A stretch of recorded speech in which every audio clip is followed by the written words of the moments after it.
set up here. Check out me now for Game with T.I. Make sure y'all like, comment, subscribe. Listen, man, you're now tuned into $1 million worth of game. Yes. You see who we with, but first of all, before we even get this started, I gotta say something because when we walked into this building, somebody else would have been here and I'd have been trading some game with them, but they're not here, but they is here. Rest in peace to Clay. Snowing like a motherfucker outside New York. Rest in peace to Clay. Going crazy. Clay would have been on the side chopping it. He'd have been talking that talk to me, telling Tip, come on, man, come on. He'd have been bossing everybody around. But you want some lead? Well, I got this spot. I know this. Man, the energy, his energy is greatly missed, but it's still here. I see it when I see everybody. Everybody that was ever connected to you, Clay, I see it, man, when I see your son, when I see Duval, when I see Tip, when I see Snake, everybody I see you. So you still out here, man, and we love you. It's been some years, but we talking about a lot today. First and yeah, one thing I like about T.I., I think T.I. in his 40s, he might be 40, 41. And he been in the game, he said 25 years, and it's crazy how he been in the game 25 years, but he looked like he 25. And he got sons that's in their 20s. And one thing about T.I. and his kids, bro, they all look the same and they all look the same age. So, and T.I. get an opportunity to be a dad all over again for a young lady and a grandkid, because she got a young child. His youngest child probably 12 or something, 11 or something. So I know T.I. probably like, man, I got the best life, boy. To have his sons look just like him and all of them cool, all of them look like they in their 20s, even T.I. So that's dope, man. I remember when Nas said for the first time, he was like, been in the game 17 years, still looking 17. So shout out to T.I. for been in the game for so long, and he's still hot. He always been hot. He always been at the top. Ever since he came in the game, you got to give it to T.I. I ain't gonna in front. We talking about Atlanta. We talking about the music. We talking about the family. We just talking about so much. Talking about the A. We talking about the A, but it's real important when you have somebody like Tip that you can't go over and not talk about the A and the attack on the A. What the A did for music, for culture, for so many years, it came and it carried it on its back. Yeah. It carried it on its back for years, but for some reason, it seemed like some people didn't like that. They was there celebrating, they was dancing to the songs, they was connecting with the culture, they was stealing the lingo, they was doing all that, but somehow it was something in them, resentment was building up. So now, when certain events happen, you just see just a crash, take down where everybody got something to say, but everybody benefited off it because it was a soundtrack to eras. It was a soundtrack to summers. It was a soundtrack to hardship. It was a soundtrack to something special. But it seemed like people forgot that, Tip. And what is it about? Man, I think envy. A lot of it is envy. And some of it is through success, it's gonna be trials, tribulations, it's gonna be obstacles to overcome. And right now, those obstacles are being filmed. You know what I'm saying? Yeah, like the time motherfucker could handle their business, do shit, and it don't be on a public forum. And now it's like everybody got access to all the business and spread and just really getting this shit they don't belong. And shit, everybody deserves to have their opinion, man, but I don't think, man, forming no blanket opinion on everybody that's from somewhere, I don't think that don't allow us the consideration we deserve. You know what I mean? You know what I mean? On a case by case, call it how you see it, whatever. But then just goddamn try and group the whole town up, I ain't going. I think, but what I see is, what's so crazy is like you said, it's case by case, but it's also case by case on people that's targeting that type of energy because the fan's still here. Well, but when you become, for lack of noteworthy. Yeah. You know what I'm saying? When motherfuckers talking about something that got something to do with the town, that shit getting clicks. Yeah. You know what I mean? So it behooves them to speak on us, and they just going with whatever Okay, so now, you know how they say perception is reality? Mm-hmm. Okay, that's to motherfuckers who don't really live in reality. You know, people can shape perception and make it reality to someone who will never live the reality. Right. You know what I mean? So that's what motherfuckers doing. Motherfuckers more worried about trying to present what it looked like instead of worrying what it is What like. it is, yeah. You know what I mean? And that's, you know, that kind of I try to focus my attention on what it is like. That what it look like shit, man. That shit gonna come and go. You gonna be somewhere standing around looking stupid. Talking about, oh, I thought this. Just like goddamn, you know, back when we were little, how they used to show us Africa. You know what I'm saying? When they show us Africa, they used to show us like, you know, some primitive. Yeah. And then we finally got a chance to go. We're like, man, they been bullshitting all that time. You feel me? I think they was bullshitting back then because they was like, for just 27 cents a day, you could feed. I'm like, 27? Look what the fuck they eat. You know what the biggest scam in the world, man? Yeah. You know what? What do Atlanta mean to you? And how did Atlanta impact the world? What does Atlanta mean? Atlanta means home to me. You know what I mean? I raised in the Atlanta is the fundamental foundation of my, I won't even say success, I say of my energy. You know what I mean? My energy is that of an Atlanta nigga. You know what I mean? It's refined and reformed, but it's still the energy of the Atlanta nigga. And that shit there kind of, when we had an opportunity to present that shit to the world ate it up. You know what I mean? They had seen New York nigga before, they had seen LA nigga before, they was, you know, kind of familiar with Chicago niggas, even Texas. But when Atlanta got there, I said, hey, it's another flavor out here. Then motherfucking the world ate that shit up. Why is it that when the door opened for Atlanta, everybody kept opening the door, like they held the door open for others? And you play a pivotal part in a lot of people's careers, not just making phone calls, making introductions for people. What bred that in Atlanta, that people look out for each other? That's the Atlanta way. You know what I mean? That's the Atlanta way. If you from the town and you need something, you gonna call somebody else from the town who knows somebody else from the town. They gonna get what you need, regardless. You know what I mean? That's just the Atlanta way. Whether that's it could be ticket to the Falcon game, it could be motherfucking a record deal, it could be, you know, a certain kind of car, whatever it is.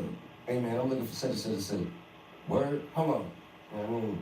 Hey man, then your cousin over there, or from the south side say he had such. Hey bro, I got it over here right now, man. Pull up. You know what I mean? That's just the Atlanta way. That's how we operate. When I think of Atlanta, I think of your family, and like your family. You know, cause us being from the north, it's like everybody got family down south. Mm-hmm.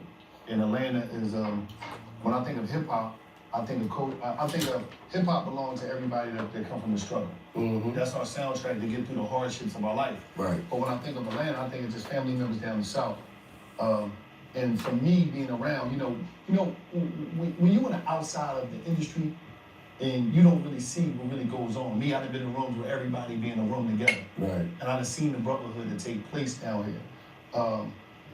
But what keeps the brotherhood together, even when the outsiders come and try to tear it up? What keeps it together? Man, first of all, and I'm just gonna speak on, you know, my experience. Everybody I know from Atlanta love themselves. Mm-hmm. You know what I mean? Like all the niggas that's rapping and shit, like these niggas, they're confident, they come from a love of themselves first. Mm-hmm. You know what I mean? If you don't respect yourself, if you don't love yourself, then you ain't gonna, you know what I mean? You ain't gonna have no love or respect for nobody else. So I think that's where it comes from. Like, that's a fact. I done seen some motherfuckers just, like for instance, like, you know, let's just say, I'll say one of the most thrown of us all, you know, Gucci, right? Mm-hmm. And Gucci, you know, he had a moment where he, you know what I mean, we all do. But you can still tell that this nigga love himself. Like he thinks highly of himself. Yeah. And him thinking highly of himself, then he gonna goddamn be able to have a better vision of how to think highly of others. You feel me? And I think that's what it starts with in Atlanta. If you could say right now, anything to anybody in Atlanta that, how can I say, anybody that might don't see eye to eye this time, what advice could you give them for the future. Like, man, fuck that shit, keep pushing. That's all it is to do. Any situation, fuck that shit, keep pushing, man. Just keep pushing. We ain't gonna always get along. You know what I mean? It's shit that has grown. Because really what we doing out here, growing up together. Dang, man. I And realized we ain't that. growing up like as human beings, we growing up in a certain way of life in the industry.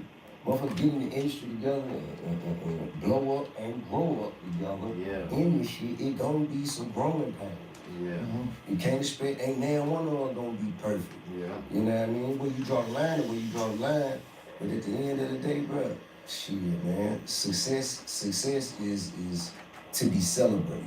You know what I mean?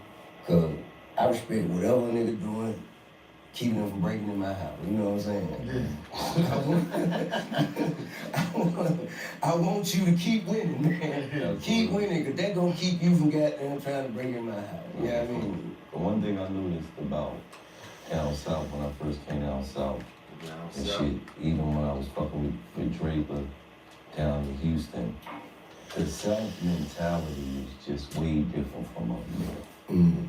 The people was way nicer.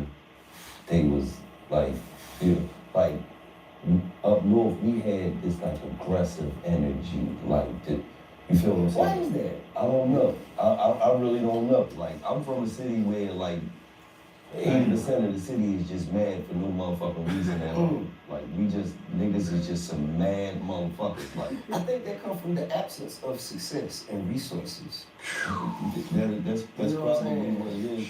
Because let's be for real, we one of the poorest cities, and then on top of that, right? Like when I first got to the A, we would be in certain hoods, and I wouldn't even know it was the fucking hood. Because they shit didn't look like our shit. Our shit is a house here, and then right next to that motherfucker is another house. There's no space. Them bitches is touching. And the block is this long, is this wide, or one car can go out of that bitch, and there's 100 houses on this side, and there's 100 houses on this side. And it's like, if it's five motherfuckers live in each house, man, that's motherfucking, how many niggas live on one block, man? And then it's the next block is the same thing, and then the next block is the same thing. And then, so it's just niggas on top of niggas. Ain't no backyard, ain't no, like I grew up in a place where I'm like, think about it, I'm like, we don't even got trees, man. they had some fucking trees. trees in North Philly. There were no trees around any area. It's like one on the side. No, the fucking wasn't, bro. It's like one on the block. You lying. Let's go to Park Ave. There ain't no fucking trees on Park Ave. Like I pulled You're this lying, You ain't nigga. got no green space? trees on Fuck no, we don't got no backyards. We don't got no porches.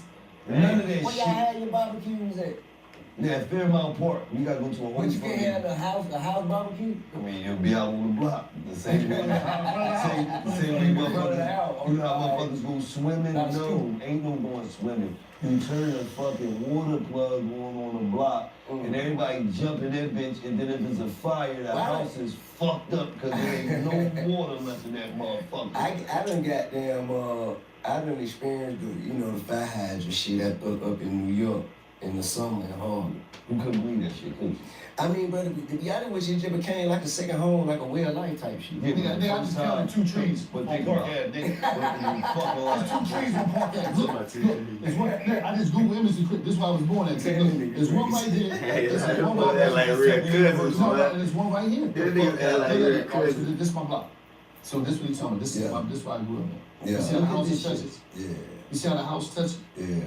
Yeah, this is the block, boy. And that's a little trees, I see There's trees though. There's one tree. I see a few trees. One Look, tree, that They goes just planted them bitches, man. One Not down big, there. not them big They motherfuckers. planted them bitches 10 years You tell ago. me I told you no Ain't no trees. fucking trees in Philly. Our oxygen fucked up. Now, this is what it is. It's like this. All right, so Yeah, T.I. when you think about That real shit, yo. Damn, that make you think like, yo, they grew up kind of crazy. We had a big ass tree in front of grandma's house. We had trees. That one thing we did have. We didn't have like a lot of bread, and we didn't have like a lot of things and stuff, but we had a lot of land, a lot of trees, so where we can run and play. You know what I'm saying? So that's why I was always fast and shit.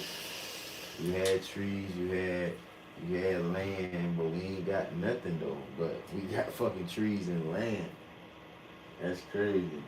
That's crazy. The boys that had that tree, that's crazy. Yeah, oxygen fucked up. That's why everybody, man, bro, like I don't know why whoever built that shit. I don't know why they built it like that though. You got people on top of people. And living like that, it'll make you don't want to have no kids, because why would you want to bring kids into that neighborhood? Like, why would you want that ain't for no kids. Places like New York ain't for kids.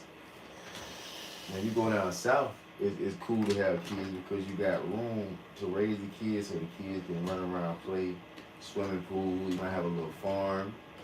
You might have a little track so they can run around. There's so much music to choose from. It's like a library. Mm. From 3 Stacks all the way to the beginning. It's so many. You just go Goody Mob Right. all the way down, and then you came out. You doing your thing. Run to the. You went so many different directions after that. And then one day you Can't decided about no to go in the bedtime. studio. I know the kids gonna be saying that shit. Mom, can't about no bedtime. Right. Mom, can't about no bedtime. Well, Kid King, I've always known Kid that was King gonna be the title of my last album. Back when King of the South was, I That guess, shit the sound like origin that shit of we was in high school. the beginning For of it. real.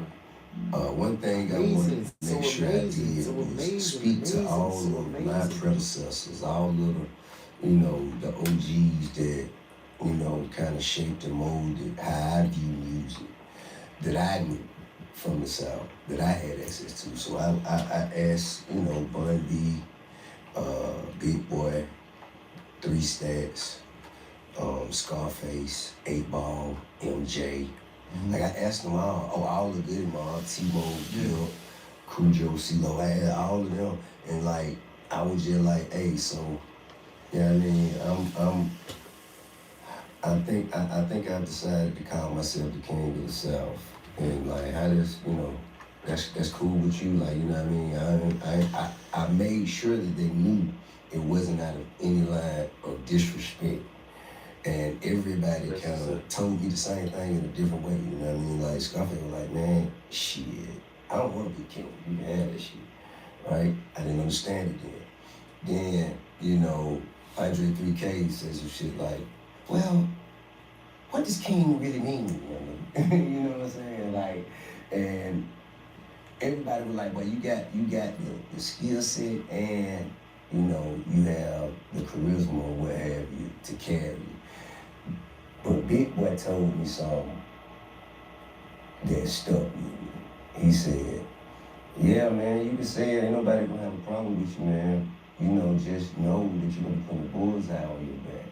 Yeah, you can't be asking for no favor. Ain't nobody gonna be, ready to do no favors for you. I said, yeah, but you okay with it, right? And he said, yeah, I'm straight. You ain't got to worry about me. He said, just know that chess is like life. And the name of the game in chess is to kill the king. And so, right, like I knew then that would be the name of my last album. And you living in the culture now where that's all they try to do. And you come up in the ghetto is kill the king. Well, see, now also, kill the king, it doesn't mean the literal death of a human being or... I know what you're saying. It means, to me, it means killing the ego, starving the ego. You know what I mean? Because, of course, when I made the decision, you know what I'm saying, to call myself King of the South, it didn't really mean as much to me as it did when people started saying that I couldn't say it. So then I kind of like, I personalized it. It became something that I felt I needed to earn and protect. And that's when the shit meant something. But it also is something that I needed to harness, because that persona, it enters the room long before I do. people already got a preconceived notion of what they feel, think, or believe of me because of that before they even get a chance to meet me, which got me into a lot of shit.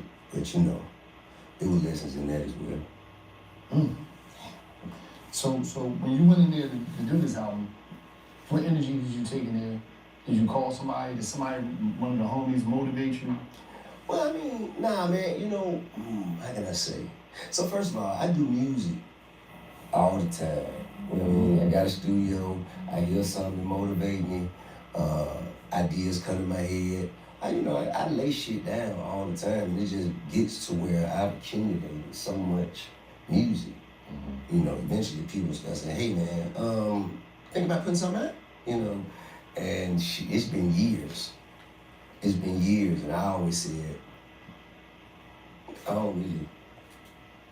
I just don't really dig the process of like working, releasing an album, and like, you know, all the going from this radio station, that radio station, doing this, doing that.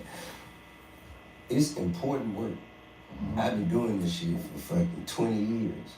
So I enjoy the time in my life where I just can, you know, move through, pick my grandbaby up from school, you know what I'm saying? Just go do things that, you know, a normal family man would be able to do, you know what I'm saying?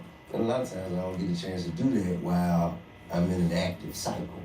So it's really about just wrapping my mind around just making myself do the shit, you know what I mean? And so here we are. This episode of $1 Million Worth of Game is brought to you by Stash. You don't need to overhaul your life to start investing. Just automate it with Stash. Your New Year money goals can quietly run in the background while you focus on everything else. Stash isn't just another investing app. It's a registered investment advisor that combines automated investing with expert, personalized guidance. You don't have to worry about gambling or figuring it out on your own. Stash is simple, smart, and stress-free. Choose from personalized investments. Let Stash award-winning smart portfolio do the work for you. Or pick a combo of both. Stash is there to guide you every step of the way.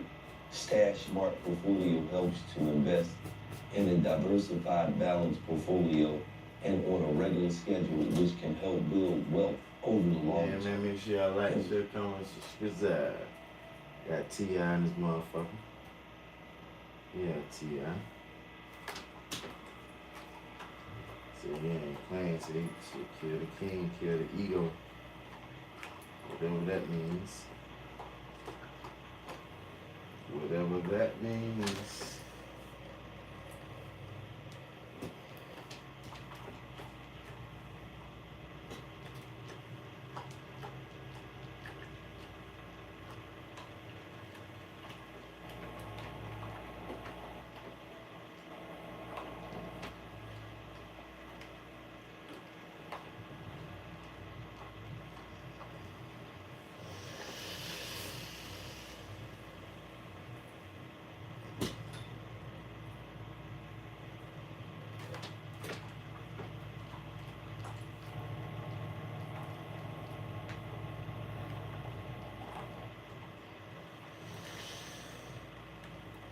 With games brought to you by DraftKings. The NBA biggest stars deliver the biggest moments. With DraftKings Sportsbook, an official sports betting partner of the NBA, you can cash in when they take over. Player props, live betting, every possession, every shot, every steal is your shot to win with DraftKings Sportsbook. And DraftKings has you back with early access. If your player goes down anytime in the first half, you still get paid in cash. New customers bet just $5. If your bet wins, you get the bonus bets. Just bet $5. Pick something that you feel like this is going to win. It's a 100% chance this is going to win. And once it wins, you get bonus bets instantly. Don't forget to download DraftKings and use promo code GILLY. So you get that $300. DraftKings, the crown is yours. Put it on the red, right? What made you give it a repeat for the single? Well, I mean, I just got repeat, you know what I'm saying? When we decided that this is what we were gonna do, we hit P, and P said he let us know when he was back in the States, because he don't live there no more. You know what I mean? Rich nigga, you know what I mean? Gone. live out there with the law. Right? Yeah, but when he said when he get to the States, you know, for some days, he was gonna tap in, and he did. So we shot down in Miami, and he gave us the address, you know what I'm saying?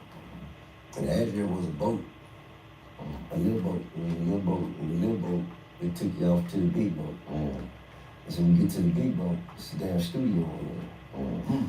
You know what I mean? Mic, board, drum machine, speakers. And shit, he started playing beats and we started going. That was the first time recording on the booth? Yeah.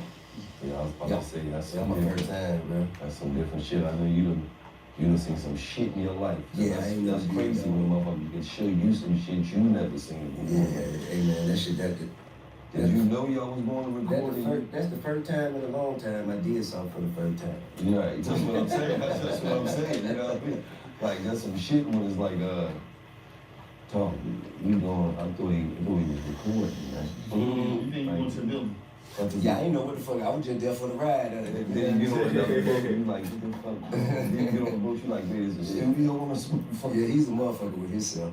You know what I mean? But shit, man. That was different. It happened. I mean, it happened and it inspired. I think that's, you know, the energy that went into that record probably, you know, had a lot to do with the circumstances. That shit perfect. Boy, ain't that like a perfect ass song? That shit perfect. Is, you know, outstanding. Right. Yeah. And when you went in to go make it, let them know, what was the direction? It wasn't one, you know. So let them know, I believe, with the second day we filmed. And so with the second day we were recording. After the first day, you know, I said, you know, so I had my old lady, and we had our own guests. So I was like, well, what we gonna do is, I'm gonna get another boat, and then I'm gonna pull up next to your boat. And I imagine that I, you know, be able to hop back and forth, you know what I'm saying? Jumping back. Yeah. So that didn't work quite how I planned it, right? So, you know, we ended up separated some kind of way. So they had to send a little boat, my boat, and I had to get on the little boat and go over to that boat. So I'm like, man, damn, what the fuck happened? And Pharrell just said, hey, listen to this.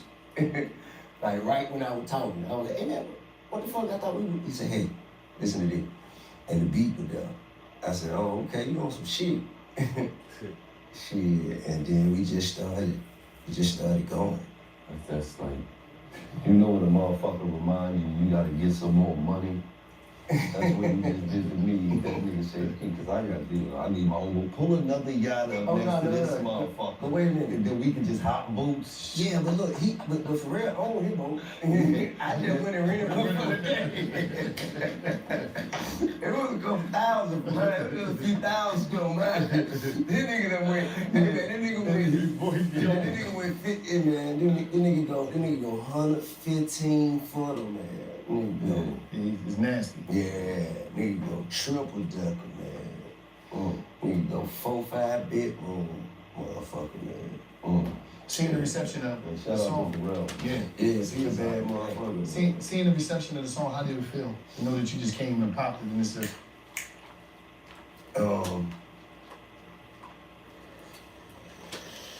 I mean, bro, I'm appreciative. I'm appreciative, and you know, I think that it means something to me that it means something to others. You know what I'm saying? Okay. Like, you know, to see people like inspired and like, you know, kind of like making all these videos and, you know what I'm saying? Got the girls in the tights in the workout room, and you know what I'm saying? Like all of the people making it a part of their lives. They putting this song in their daily routines. You know what I mean? Yeah. And that shit, you know, just to invite me or us into your life like that, that's an honor, and I appreciate it. I seen you call for the verses, man. Man, and you said you called the whole state out. Nah, no, I didn't. You don't want to do anybody up that way. Hold on, wait a minute. The whole East Coast, anybody up that fucking way was. I mean, yeah, I'm with that, but that wasn't my intention. You know what I'm saying? To give a blanket statement, because to be honest, that was something That's exactly what I'm asking motherfuckers not to do to us. Yes. You know what I'm saying? So I try to make a conscious effort to treat motherfuckers the way I want to be treated. Yeah. You know what I mean? That's my whole motto, so, treat others the way you want to be treated. I spoke to the motherfucker that I wanted to speak to. That video when I was in the studio talking to Kel, that shit was years, like 2021 type shit. Okay. That was an old video. Oh, that they resurfaced. Yeah, that was an old video because when the shit first jumped off, and it crazy hell to me. TV celebrates Black History this month and always. They playing with T.I., man. I don't know why 50 Cent disrespect that man like that. You know what I'm saying? I don't know. Them New York niggas, dog. Them New York niggas and them crack babies. Them motherfucking niggas from the hood, from the projects. Them niggas with no daddies. Them niggas mama that sell pussy, hoeing this shit, crackhead. Them niggas be hitting below the belt. Like, them niggas will always be disrespectful. Like, they ain't got no respect, bro. They ain't got no respect for themselves. They don't got no respect for the people, for the culture, for nobody, bro. So you can't really fuck with nobody who been molested and abused and foster care, cause they ain't got no respect, bro. Even if they turn a grown man, they always gonna be disrespectful. About celebrating each other's catalog. You feel what I'm saying? That what the shit supposed to be about. It supposed to be about, you know, fucking around, doing something with another artist that, you know, that you respect, is that and the other. And so even the first time when I was saying, and mind you, me and this nigga talk about this, bro. This nigga ain't just calling nigga out to do. Me and this nigga talk about this. Okay. We talk about this. We said what we were gonna do. We talking about you a figure.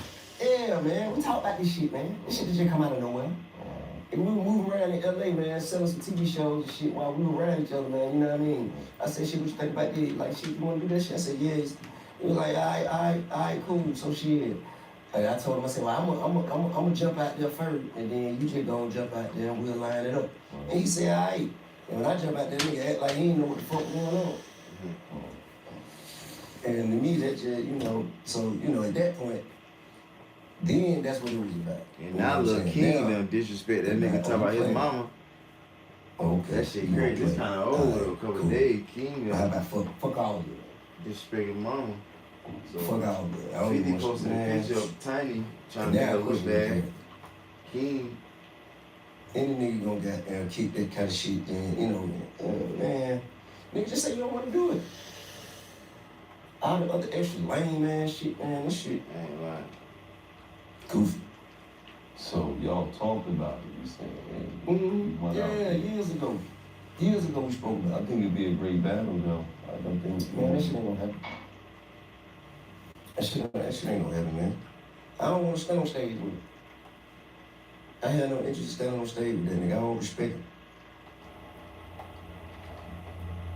Yeah. Now, It's something else. This made out of the game room and do the beef shit. No, I ain't no beef. No, you know, Ain't no beef, that's man. not what our platform, you know what I mean? We let niggas speak his mind, but we don't argue. Nah, ain't no beef. Now- Shit, it now- is what it is. Who would you love to do a versus with, though? Man, I don't know, man. Be honest with you, brother. I don't really give a fuck about that shit for real, for real. That shit just something that I think the when people would love motherfuckers to start see it. asking, then you just start gotta just sort through the options of motherfuckers that ain't already did it. It's out there. And man, just to be honest, man, that shit don't mean that much to me. Right. Like for real, I really don't give a fuck. Yeah. You know what I mean? You would And that's the kind of accomplish shit that the music, getting into the music space, you get into the cycle of what's going on in the music industry, and you just goddamn, man, you susceptible to a bunch of bullshit, lame shit, goofy shit that come with, I guess you could call it the celebrity of it all. Man, my nigga, I could mind my rich ass business, man. I could be goddamn somewhere hopping on a boat, nigga. You know what I mean? I could be doing anything. I ain't got to be bothered with this shit, man, for real. But I love what I do, and I love the people who who, you know what I mean? So I get out there and get to trying to do it. Who are that? Nobody gotta worry about it. Man, tell that nigga shut his ass up, go somewhere he pay bills at, talk loud. Now, okay, so as you were sitting back, Still in there, man. let's sit down, make some Fucking music. that outside. Don't even fuck up my So- shit, man. So as Come you was somewhere we can talk loud. before you started making an album, right? Well, you know, you was always recording. What you was listening to that inspired you? Is there anybody that inspired you? They coming up, they young. They could be anybody. We don't even have to know them. Man, there's a lot of motherfuckers. Demani. Okay, I like that. Demani inspires me. Jid. Shit, King had started goddamn making some shit, man. I was ready to say, you said the money, you ain't say King. It'd have been something about that. He'd have told you about that shit. King would have been like, He took a little longer, man. no, listen, let me tell you something. Every time I see this motherfucker, I be like, nigga, you was running around in that motherfucking house, nephew. You was running around in that fucking house. You and Major was more, but you was running around. All right, I don't care how grown he get, I be like, this nigga is crazy. He was putting people through shit. Everybody else was chilling in the house. He was just with the shit. Yeah, I remember Like, you that. know, Now, see the thing about the money, right? The money and King, right? So their dynamic now is so crazy because, you know, right now the money, Them boys look the same age. One, he cool, laid back, and King is the rambunctious one. You know, back when they was like, you know, I guess 6 and 10 and 11 and 7, nigga, they were co-defendants. You know what I'm saying? Like them niggas used to do the worst and get in trouble together. And at a certain point, the money just kind of switched and evolved and King, I think when he got some pussy, man. I think he got a little pussy. He kind of like, you know, he got extra cool, right? Extra cool. That ass nigga grow fast and shit, that's the don't motherfucker. you hear me? Or you be downstairs one day, you It's like you come downstairs the next day, you like, yeah, what's up, man? They know. You like, oh, you upgraded from them titty sucks, huh? Yeah. You went to the So big I game. think at that point, right, when he became like, you know, the sensible one, the money was like, I mean, King like, man, what the fuck, what happened? You know what I'm saying? And so, you know, they've evolved in their relationship as well. How was it? How was Let it? me ask you this question. Do any of them ever think they got you yet? Got me in what? Like that, I got you. Hey man, I don't mean, to be honest with you, even if they win against me, I win. No, but what I'm saying is, do they ever be like, Dad, I might be nice. I don't know how they feel, man. That's what King said. I guarantee you. I don't know how they King feel. See, but I tell you, he won't say that. Dad, he'll tell you, dude, come up. Dad, you know I smoke you, man. I cook you on the track. Cause my son used to be like that. Him. Yeah, I can beat you in basketball. No, you can't, man. Hey, man, you know what, bro? You know what I heard? I think I heard Steve Harvey say this. He said, man, when your dad died, you just lost the only man on earth who wanted to see you be better than him. That's real Damn. shit. You That's feel deep. me? That's some real shit. Because shit, everybody might want to see you do well. Not that quite that much good. Not that much better than me though. Right. You know what I mean? So, I'm gonna say a real dad. That's real. That's real. You got a lot of fake ass I ain't lying about to say that. Father, absolutely. You got some dads out here, they live like a goddamn son of a mile away bitch. from their kids, never see them. Hating like a motherfucker. How was it for the kids growing up, you know, on the TV before like social media was what it is now? Because now all the kids grow up on TV, on the screen. You know what I'm saying? I don't know, bro. You have to ask them. I will say before the camera came on, like I had never seen those parts of them. Like, they changed. Oh, they turned up, huh? yeah, I hadn't seen. See, I just blame the king, cause that's No, I mean, but I don't know. Even Major, like I never knew. Like Major, like really don't talk for real. Major, yeah, Major. Like Major really, he don't really like. I mean, he'll talk if you converse with him, but like just blurting out funny shit in conversation. That's some shit that I learned on TV that he did. You know what I mean? I learned that shit on TV. I said, who said that? You crazy. AJ was crazy. That nigga Major, hey man, Major Tip like this and shit on TV. Yeah, daddy did such and such. Hey, look, Like, Major, what the fuck's going on? Major was about 4 years old, man. Major was about 4 years old. I don't remember what the episode was. I think somebody was going out on a date or prom or something. So we go down and we all talking. I'm trying to, school either Messiah or the money, like, Oh yeah, I remember that. And how you treat the girls. And so then Yeah. Hold on. And he said, he said with your tongue or some shit. That he asked the boys a question about what you supposed to do to a girl, and I think Major he will blurt out. I think he said something about with your tongue or how something. you treat a girl. That nigga said bad and sneaky. Oh yeah. Yo, He did say that, man. Yo, Sneaky. man. I said, man, what the fuck? Who is this little He nigga? told me that shit. I'm telling you, man. Nigga But said listen, bad and And he sneaky. said bad and sneaky, man. For you That growing- shit was legend. for you growing up, right? And we growing up, we all grew up in some real serious situations. The trap, like, what's some of the advice you give your sons in this world that we living in today? Continuously to make sure they're able to protect themselves in this world. Just wait. Yes. It's a blessing that you grew up in a certain way and your kids don't have to. Yeah. I seen it behind the music of T.I. on how he grew up. He said he used to sell his dope out that window right there. Be into it, riding his bike. I used to ride my bike. That's what's up.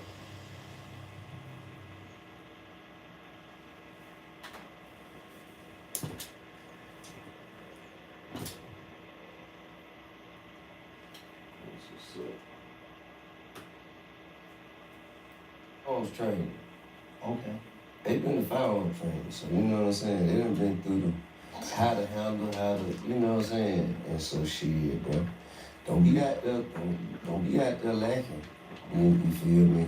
But at the same time, we also discuss a lot about conflict resolution. Your greatest weapon is awareness.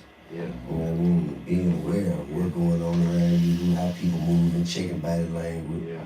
You know what I'm saying? You watch in this area, and you got to watch down the way to see what's coming for to happen.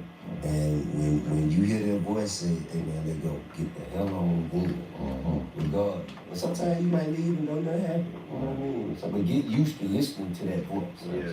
When that voice say, "Hey man, it's time to slide," what you got? That's me. I always heard that voice. And I told this nigga, because we was having a conversation. Go ahead and get And about I was it. like, Yeah.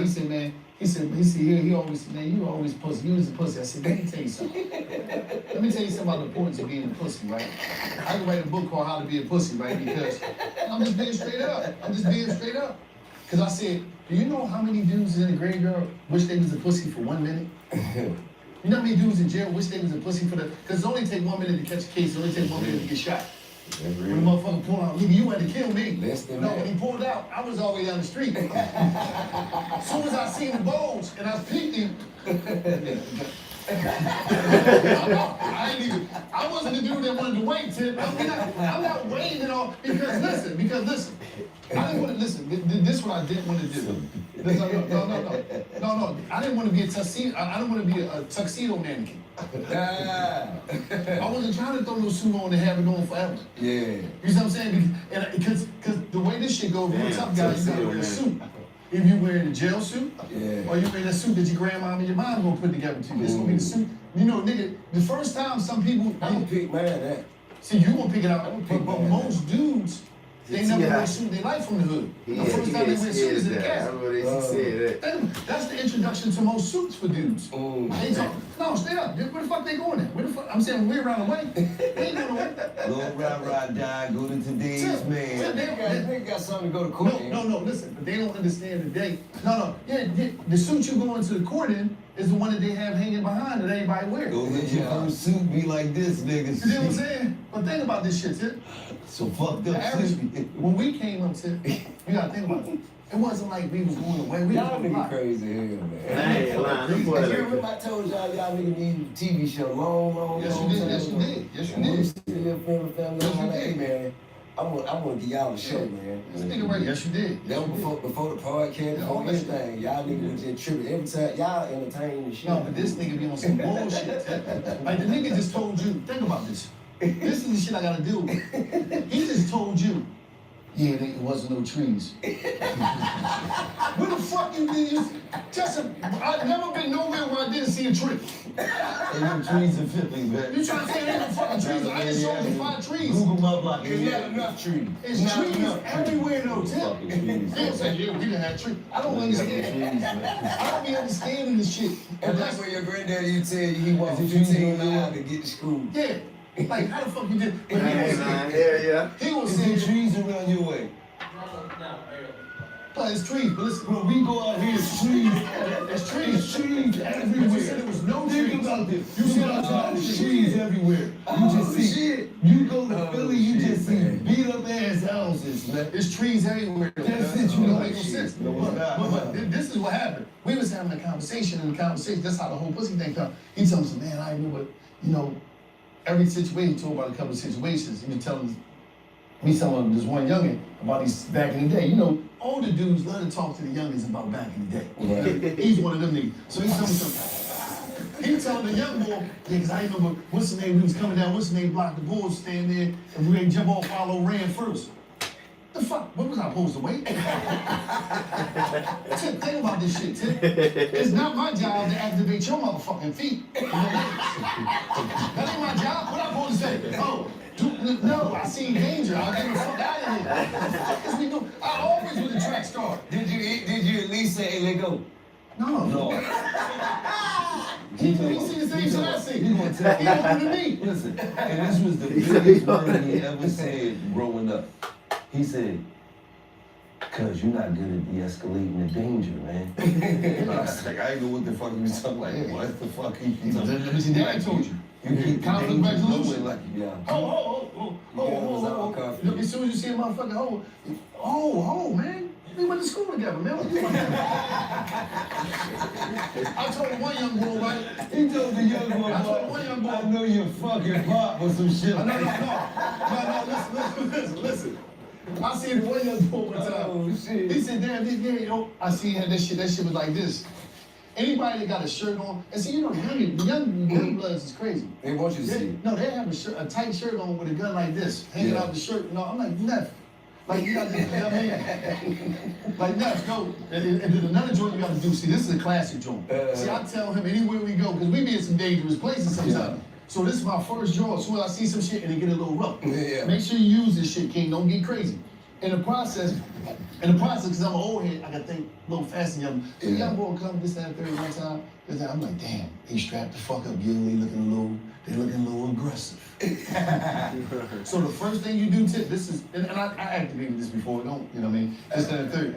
This young boy standing right there, so we all kicking it, this, that, and third. I see him, I'm like, damn, they looking aggressive and hungry. So the first thing I say, young, the couch right there. So they gonna retreat. Yeah. That's about de-escalating the danger. Fuck is we doing? I'm not sitting around. That's like one of those old cartoons that said, okay, you guys go cause a dessert, y'all cause a diversion, Yeah, the cops and then we're gonna go ahead and execute the plan. I'm getting up out of there, but no, I always try to We tell always people. say getting up out of there, but listen, he never got away. He never got away. That nigga never got away. Police, I got away from the He never got away from police. He got away from, he ain't get away from Lou. He definitely I got socked one time. Nigga socked me under the car. Yes, he Yeah. did.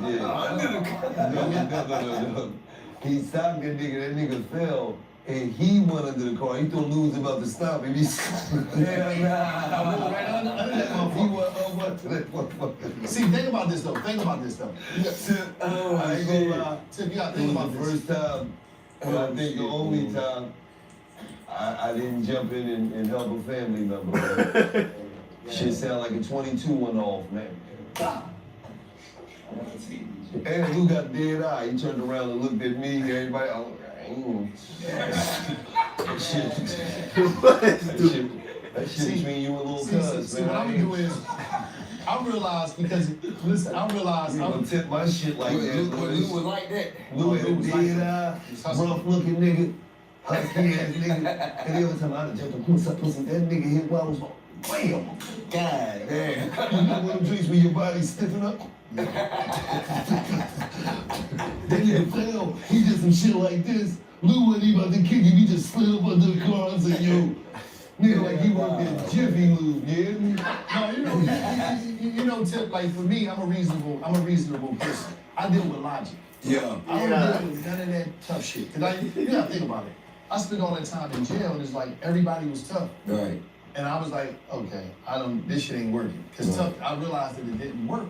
So my whole thing was, I had to understand, it's like me and Gil one time, we at this restaurant, we run into this dude, and the dude was like, damn. And he said, I'm a bitch for this, he said, I'm a pussy for this too. This is what I tell him. We run into the young boy, right? So he like, damn, yo, so-and-so my pop. I said, who your pop? What's the name of your pop? That nigga used to chase me from school, man. I'm paying for your food. So I'm paying for the young food, right? No, Who do that? No, listen. That nigga said, That's one way to confront the bully. that nigga said, Bobby Blau, your pop? No, listen. That No, nigga used to chase me from school, man. Y'all gonna pay for your food, man. no, because let me just explain something to you. Young boy was looking at him like, oh, wait a bitch. That wasn't the case.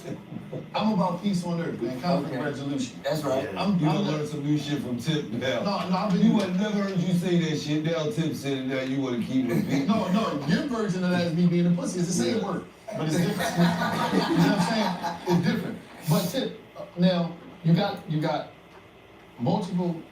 I heard it myself. I heard bangers. You shooting visuals to them, but you decided to go to a different world with the visuals. Why is that? Man, I mean, I think for one, it had a lot to do with timing. You know, just the timing of how everything. I just happened to have hit height, cause we started just talking about. So y'all don't know Hype Williams. Oh yeah, Hype Williams. Yeah, He makes movies. He don't make videos. Well, I mean, he make videos. That's look movies. Like yeah. So the thing is, we went. I think went out the country somewhere and came back, and it was just like, yeah, it's time, right? So I hit Hype last year, probably in December sometime. He ain't hit me back, and I forgot I hit him. Then this year, probably, 12th, 13th of January, he just hit me like, hey man, I'm just seeing you hit me, man, what's happening? I was like, shit, they get it. And by then, we had already had the song lined up and everything. See? And Go ahead. Hype pull up with the cameras in the trunk, like the work. He pull up, pop the trunk, pull the camera, shit. So shit, I'm ready to eat the camera on you. I'm ready right now, for real. So, you know what I mean? Yeah. So so after he hit me back, we were shooting 3 days later. And we shot we shot here about 5 days. You know what I mean? Me, Hype, Dro, you know what I'm saying? The clip, we were just in the motherfucker just shooting. And then, we went up the street, shot some more on the corner, in the hood. And, we'll just come up with wild ideas. Like, I was like, man, we gotta get Pete. All right, peas and pears. And, people like, well, shit, I'd probably be down there. I'd probably be down in Miami or something this day. And so, all right, cool. So we done planned to go to Miami. I'm like, well, why we down there? We may as well shoot this, you know what I mean? Yeah. So then we did that. And then people like, damn, I ain't gonna make it to Miami though. You can catch me out here, I think Grammys or some shit. So we're like, all right, shit. Now we gotta set up a little goddamn excursion to go to LA. So now we're in LA. I'm like, shit, well, why we out here? Man, we'll do this and it. Hey, it was working out beautifully. Yeah, so shit at the end, dude, we ended up with probably about an hour and a half worth of content. You know what I mean? We shot about 4 or 5 videos and, just deferred them. But shit, we got shit in the chamber. And Chris Robinson, me and Chris Robinson. Chris, man, he's a beast too. Yeah. I just want to say, I don't know if y'all heard this record yet, but I had the privilege to hear it. He has a record with Anderson .Paak that I just think is produced by who? Drake, Dr. Drake. Yeah. And that's, you know, that's What camera's mine? all of these brothers, like these are people, bro, that I really like just, you know, just talk on the phone and get game from. Like Drake, when I hit Drake and we'll just talk for a minute about all type of shit. You know what I mean? So doing music, you know, that shit don't even be the like the nucleus of our discussion. Yeah. And when the music comes back, it's a lot more fulfilling because you're doing it with somebody that you fuck with for real. You feel what I'm saying? Same thing with DJ Toon. You know what I mean? I mean, DJ Toon talk about an array of different. I'm talking about high tech, like, you know, Toon don't smoke with. That nigga will have some 420 conversation with your motherfucker. You know what I mean? Get high and stuff, you know, thinking, you know, so if this is Earth, you know what I mean? He don't even need none of that shit. Nah. He's just out there, man. He's just out there. He's definitely and a conspiracy theory. And the nigga, you know, the nigga's well read. He's well read and he has expansive perspective on life because he done lived through a lot of shit. You know what I mean? So making music with him is just a byproduct of the relationship. How do you feel about the current state of hip hop? Man, it's mid-metamorphosis. What the fuck that is? Lost me, Tim. Hip hop is in mid-metamorphosis. Let's say when something transitions from one thing to another thing, example, caterpillar, butterfly. Okay. Right? When a caterpillar becomes a butterfly, he's entering into a metamorphosis. When he cocoons himself, that's mid-metamorphosis. You look at a caterpillar while he in the cocoon, you know, this shit a little weird, strange, probably ugly as a motherfucker to you. Yeah. But once the metamorphosis is complete, he becomes something beautiful, something that you never expected that you would have seen. And I think that's where hip hop is right now. Oh, so it's coming. Mid-metamorphosis, yeah. That's a good way of seeing it, man. And then when this tape drop, it's gonna help. You know your old ass nigga call it a tape. But when this tape drop, boy, goddamn, boy gonna be in. The tape drop, no. When the tape Still talking about shit when he went to jail. When that tape come out. Tape come out, Bro, you home, bro. He had You know you fucking home, bro. Yeah. No, he had the tape. No, it's like it just. Y'all still have the cassette tapes and shit in there? Yeah, they wanted to go on the MP3 players. Okay, yeah. But the He's music. in all the prison town shit. No, the fuck I wasn't in all that time shit. Yeah, Keep putting it in the like 3 years in a Listen, row and shit. He lying. Listen, he lying. But I'm gonna say What it. are you doing? Well, one, You won't lie. okay, one song he did. What are you doing? You rapping? No, one song. No, he was singing. Oh. He was singing and rapping. One joint that when he tore the motherfucking prison down. What you saying? Whitney Houston, I Married a Woman. Ah, man, not dead. All the prison. I know, man. He lying. I know, man, they did that. Fucking lying on me. Lying on me. I know, man, they You did. tell them boy real cousin, boy, I swear. He used to work the locker room in high school. What? Yeah, he was the same age going to high school working on cleaning the locker room. Yeah, I took the job. That was Larry Locker Room down in the schoolhouse. Get the fuck out of here. Larry Locker Room. Locker Room Larry. Get the fuck out of here. Look at that. No, he's a fucking nut. I love that shit. No, he's a nut, though. He's a fucking nut. So, no, I'm seeing everybody banging the song, though. They're loving it. Radio grabbing it. TikTok, that's a blessing. They grabbing it and all that, man. Like, so, and it's like I always tell, you know me, I'm a true fan. So I always tell an artist that I love, some artists that grew up on. I always tell them, listen, man, your fans need you, man. What's going on, man? They need you because it's a movement of people at a certain age bracket. They're not listening to certain music past a certain time. I was so unaware of it. What?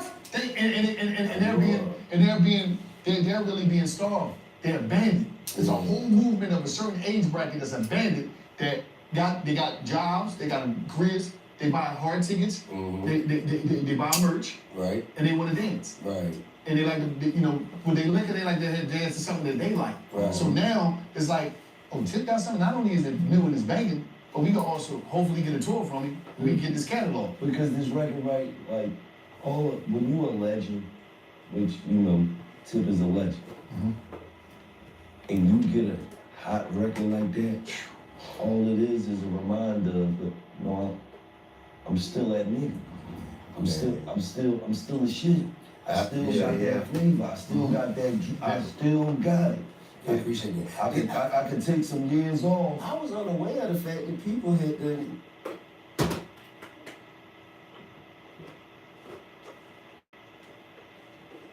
Oh shit. Damn, what the fucking boy did.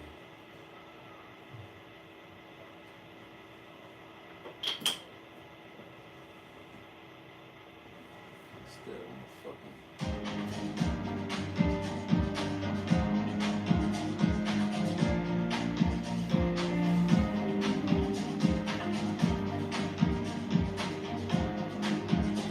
Let them know. Skateboard P on the track. If I'm gonna watch it.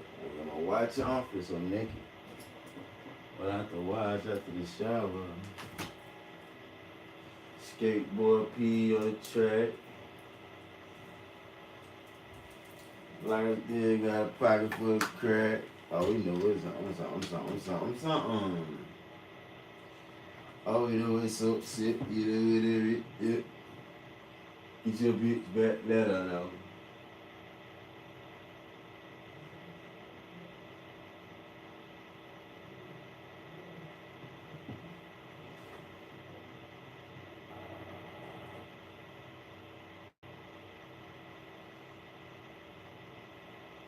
Kids don't need much to feel like royalty, and right now, the Burger King Kids Meal only costs $3.99.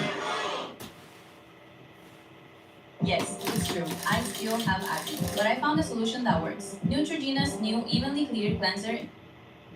America's forefathers didn't throw tea in the harbor so we could sit quietly on rooftops and drink champagne. They did it so we could be loud, so we could be free. Listen. No, but you know how it I is. had no idea. When they told me I was back, I was like, what the fuck I want? Because you gotta understand, when you don't, people want music consistently. They don't give a fuck that you've been doing it for this amount of years and you can talk to the average T.I. fan and they gonna know the last time you dropped the album. You ain't dropped the album in 6 years. You be like, damn, I don't know. It had been 6 years, ain't it? But that's just what I'm saying. That's how they be knowing. They be like, he ain't dropped the album. He came out with this and this, and he ain't dropped in 6 years. Like, and you be like, damn, these niggas really like know to the fucking month. I appreciate it. When a nigga, so when motherfuckers saying you back, it ain't necessarily saying a nigga fell off. It's saying a nigga got one. He back giving us that shit. That shit right here. That's the people want. And that's hard. I'm humbled by that. Like, That's hard. That like the feeling, the energy from the fans and the people that I never knew really even gave a fuck still.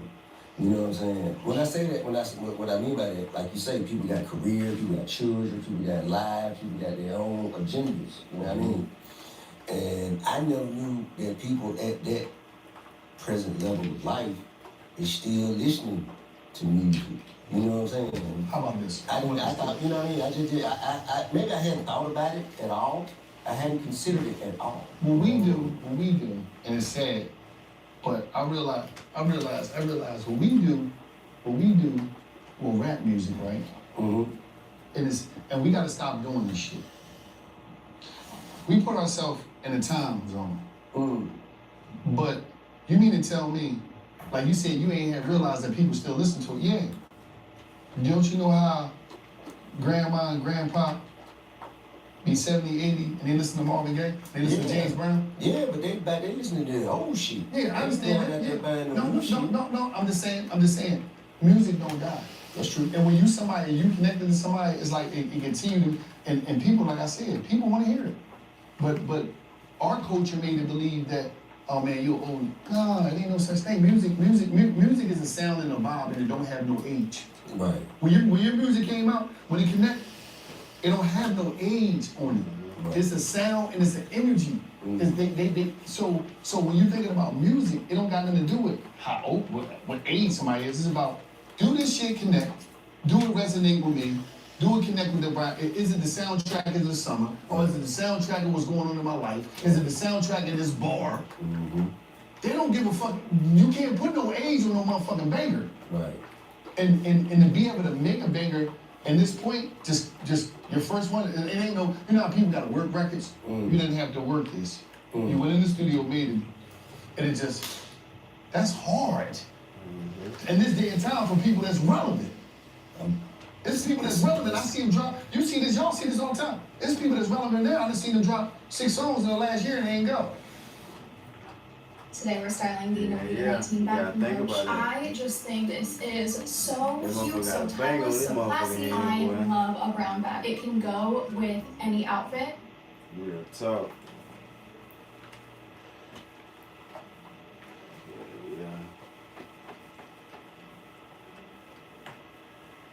See, I ain't playing, man. See, I always show motherfuckers he ain't nothing to play with.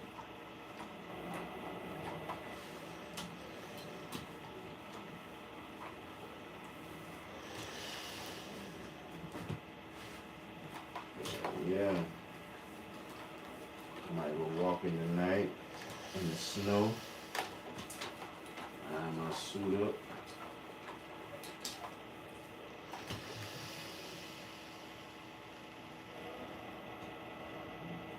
Sam? Yeah, it's hard. I mean, you know, I'm humbled by it. Like, you got it with you. Cause listen, this nigga been rapping since we was like 17. He ain't never have a hit. You know how hard that shit is? That's like 30-something fucking years ago. The nigga 50 now. So that's 20, that's 30 years ago. He 50. No, that's 30, that's 33 years ago. Oh shit. He been rapping. The nigga never caught a hit. The nigga was a local, he was a neighborhood, he had a neighborhood hit. The Jordan just jumped in the neighborhood and then he crossed and went over the city. They knew who he was, but he ain't had no hit. Tell me a hit! Fuck you talking about, Tim? Tell me a hit. The nigga was a journeyman rapper. You know the boxing tip. Shit. The nigga keep boxing, he always this close to the shot. The nigga, he lose again, and he fight. He gonna fight a mailman, he beat the mailman up. Now yeah, I'm the champ, I'm back. He get knocked out again, he that bull. Oh, This nigga was a journeyman rapper. Man, fuck you. Oh no, that dude, he didn't have no hit. Fuck out of here. Hey, man. That shit hard, man. It's hard to get a song popping like that. Organically.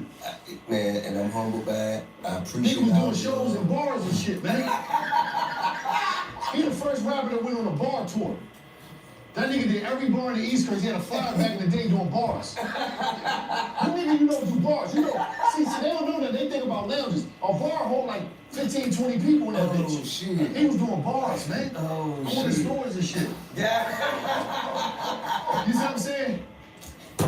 Nigga was doing corner stores and you know what I mean? You know the corner stores up north, they be smaller than this room. You would put 5 of them bitches in this room. Oh shit. He's a fucking bum, man. He's on a fucking bum, man. God damn. So, oh shit. Oh, man. I'ma say it again. I appreciate it, man. Thank you to all the fans. Nigga was doing promo tours and laundry mats and shit. Niggas and shit. They was doing a promo tour, coming to a laundry mat near you. You know, showing the laundry mat, wash and dries. I mean, he fucking like Wacky D. You fucking dead. He's fucking dead. Oh shit. No, I gotta cook me because if he get a chance, he gonna cook me. He gonna cook me. No, we didn't fuck me. That fuck you talking about? No, we not, nigga. Oh shit. Nigga, you done. You on the grill, I cooked you. Fuck out of here, man. But no, you see what I'm saying? You ain't had to do that in your career. You see what I'm saying? You ain't had to perform at bus stops and shit and try to get on the bus. The next one. What's up, everybody? My name Mike, man. You my song. You ain't had to do that shit. I mean, you different. You different. You special, baby. Atlanta's been good. But no. So, how thankful is you to Atlanta, though? I am, man. For holding you up at all times. I'm very thankful. I'm very thankful to the time, man. You stupid as fuck, man. What? I'm just telling the truth. I'm just telling the truth. You stupid, yeah. Goddamn, Atlanta had been, I mean, the best. Like, don't laugh at me, guy. Let go too. Atlanta been the best to me. Like, before anybody else knew who I was and knew what I was capable of, before anybody else saw me as a star, Atlanta been saying, you know what I'm saying, like, you know, in high school, the motherfucker said, boy, you gonna make it, boy, you gonna get there. I had a jack I used to sell dope to.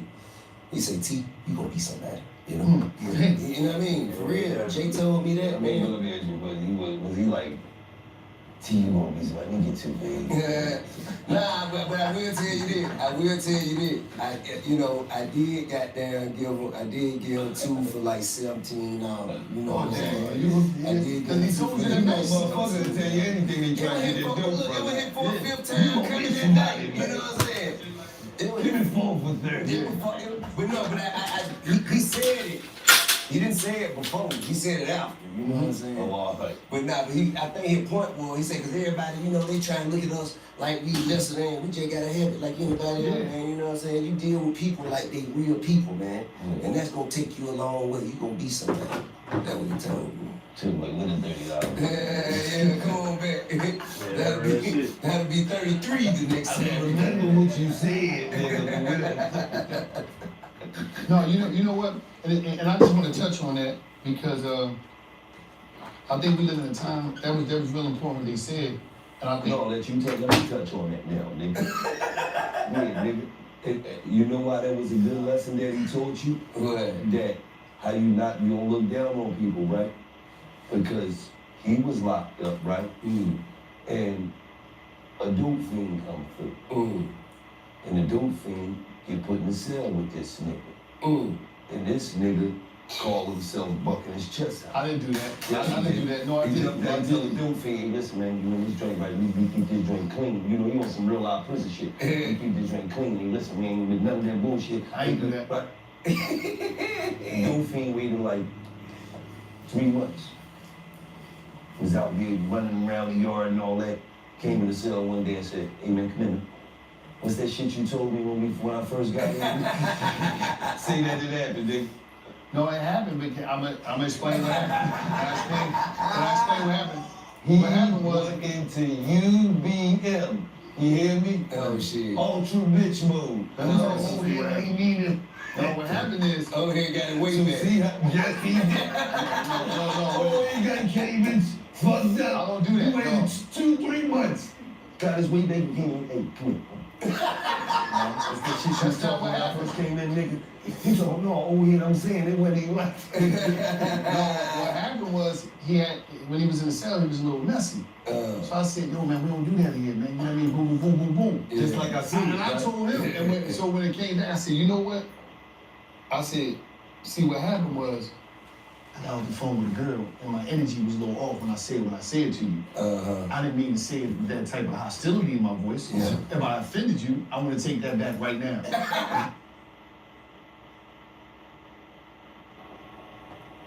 Before anybody else saw me as a star, Atlanta been saying, you know what I'm saying, like, you know, in high school, the motherfucker said, boy, you gonna make it, boy, you gonna get there. I had a jack I used to sell dope to.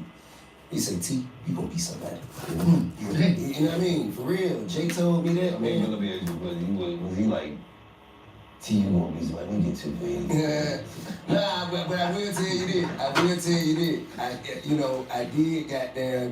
did give him two for like $17. You know what I'm saying? I did give him two for that motherfucker to tell you anything he tried to do. It was hit for a fifth time coming that night. You know what I'm saying? It was hit for 30. But no, he said it. He didn't say it before. He said it after. You know what I'm saying? But I think his point was, he said, because everybody, you know, they try and look at us like we lesser than. We just gotta have it like anybody else, man. You know what I'm saying? You deal with people like they real people, man. And that's gonna take you a long way. You gonna be somebody. That's what he told me. Took like $30. Yeah, come on back. That'll be 33 the next time. I remember what you said, nigga. No, you know what? And I just want to touch on that because I think we live in a time that was real important what they said, and I think. No, let me touch on that now, nigga. Yeah, nigga. You know why that was a good lesson that he taught you? That how you don't look down on people, right? Because he was locked up, right? And a dope fiend come through. And the dope fiend get put in a cell with this nigga. And this nigga called himself bucking his chest out. I didn't do that. I didn't do that. No, I didn't. He jumped down to the dope fiend. Listen, man, you in this joint, right? We keep this joint clean. You know, you on some real live prison shit. We keep this joint clean. And listen, we ain't with none of that bullshit. I ain't do that. Right? Dope fiend waited like 3 months. Was out there running around the yard and all that. Came in the cell one day and said, "Hey man, come in, man. What's that shit you told me when I first got here?" Say that didn't happen, nigga. No, it happened, but I'm gonna explain what happened. I'll explain what happened. He What happened was went into UBM. You hear me? Oh shit. Ultra bitch mode. oh, yeah, I ain't mean it. No, what happened is. Oh, he got away So back. see how, yes, he did. Oh, he got Cayman's fucked up. I don't do that. He waited 2-3 months. Got his way back and came in. Hey, come here. That's the shit you was talking when I first came in, nigga. He told no, oh yeah, I'm saying it wasn't even like. No, what happened was when he was in the cell, he was a little messy. So I said, yo man, we don't do that here, man. You know what I mean? Boom, boom, boom, boom, boom. Yeah. Just like I said. And I told him, and so when it came back, I said, you know what? I said, see what happened was, I got off the phone with a girl, and my energy was a little off when I said what I said to you. I didn't mean to say it with that type of hostility in my voice. Yeah. If I offended you, I'm gonna take that back right now. That wasn't the case.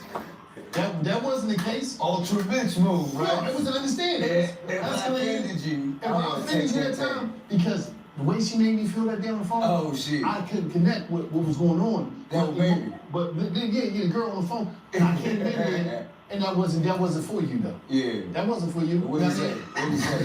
No. He was like, don't let that shit happen again. Oh shit. I said, listen, hold up. It didn't even happen the first time. That wasn't meant for you. That wasn't meant for you. That wasn't even meant for you. You know what I mean?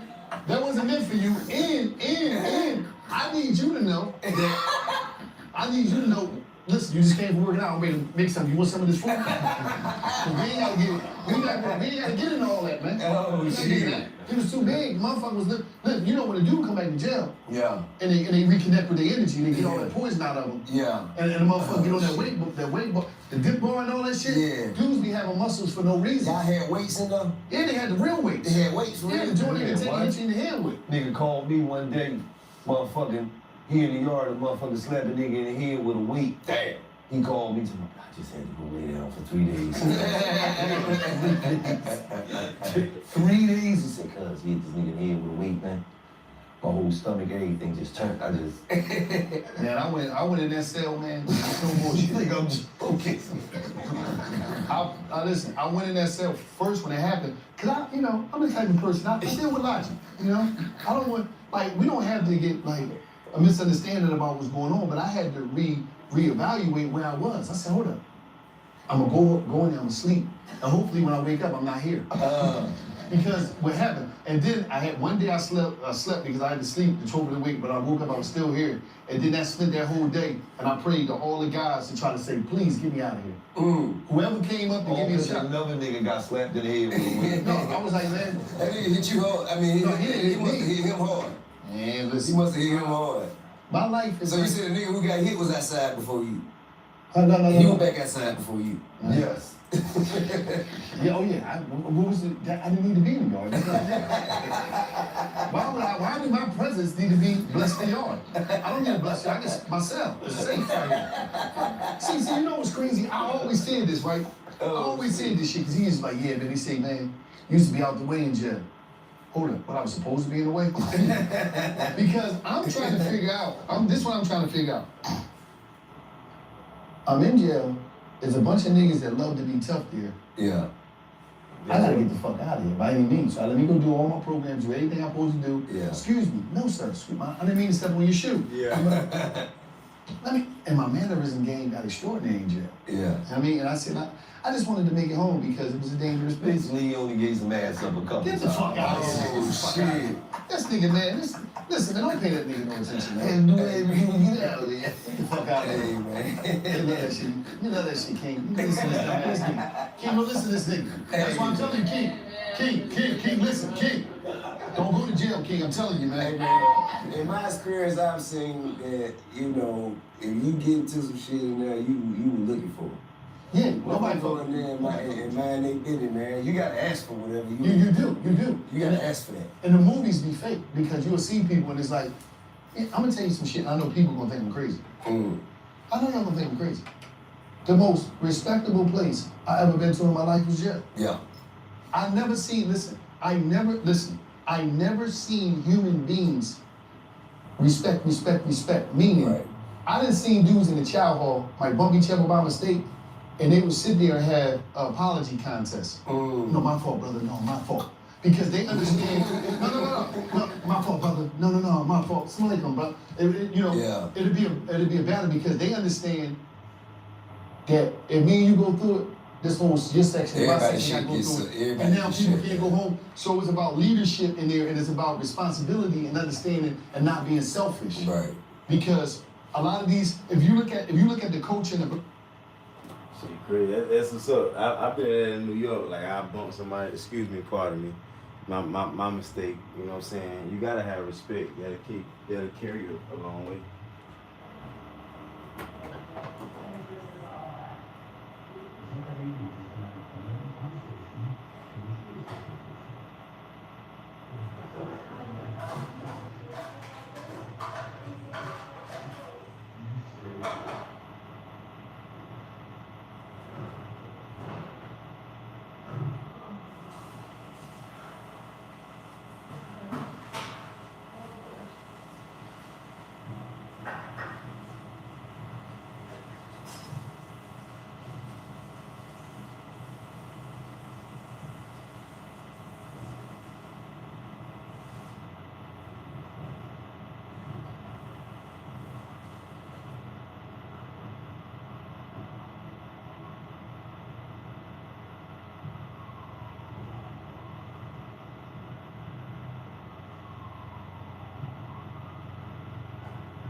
culture now, a lot of people in these different cities is going through some shit, and people is dying based off of ego because two motherfuckers can't come together and say, you know what, this shit, listen.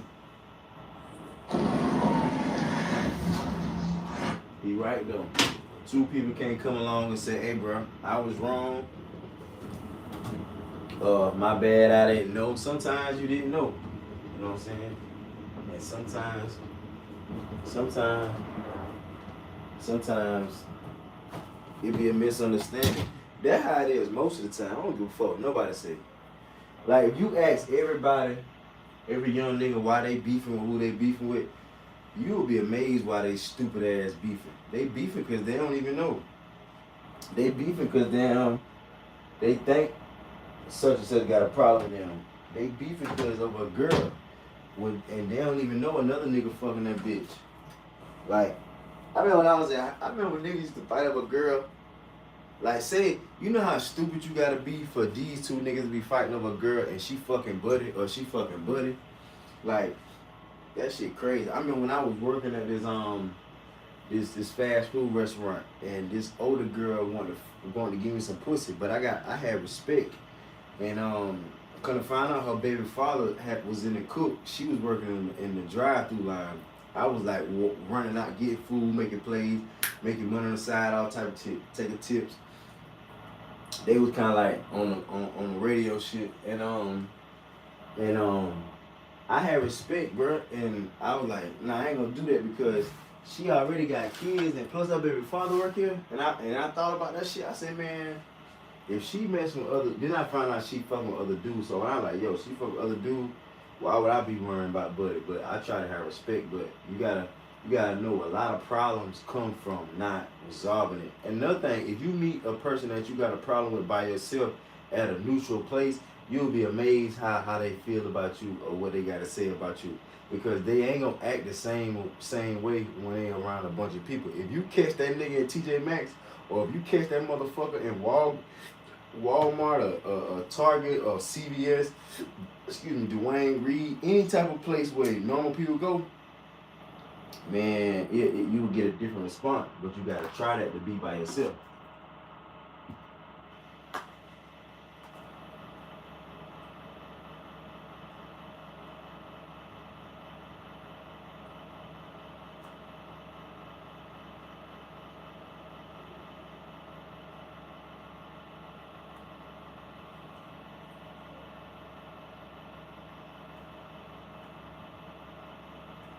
Black culture now, a lot of people in these different cities is going through some shit, and people is dying based off of ego because two motherfuckers can't come together and say, you know what, this shit, listen, what's going on between me and you, we can't let that affect these neighborhoods when these babies gotta die, motherfuckers gotta lose their fathers. Yeah. Like, you know what I mean? Motherfuckers gotta lose people.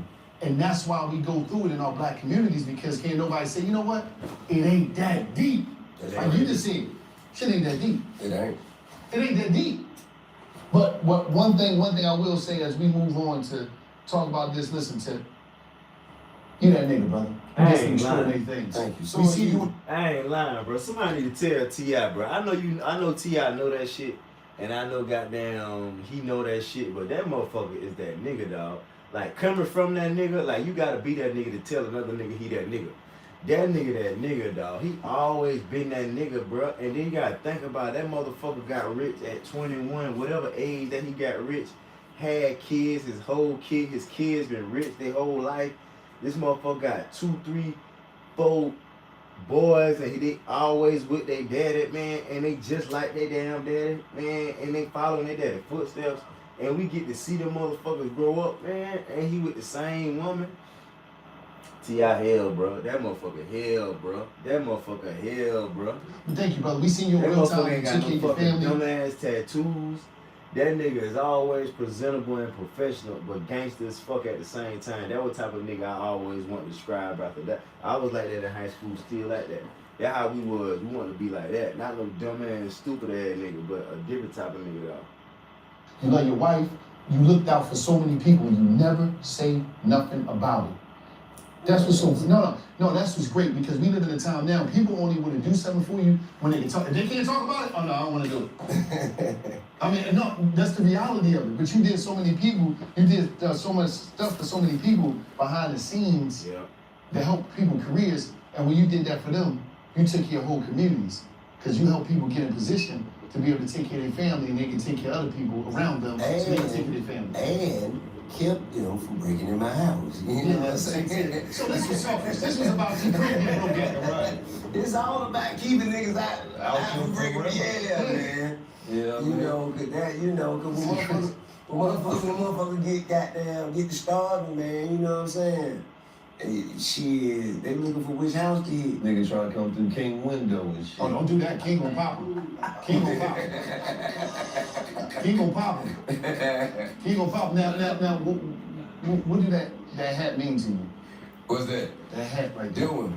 What do it mean to you, the way you got it? Tell them the story about how you got it. That's the Where it come from? So, man, when I was little, my oldest homeboy,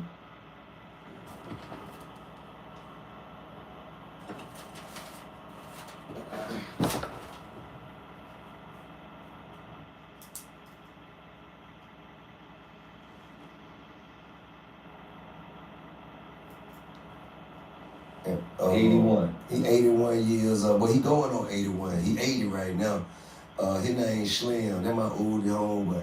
And, you know, he used to be my mama's boyfriend back in the day. You know what I'm saying? And then, you know, that didn't last long. You know, he went his own way. She went her, but me and him stayed cool. So, you know, all while I was, you know, teenage, all this shit, he'll, you know, come pick me up.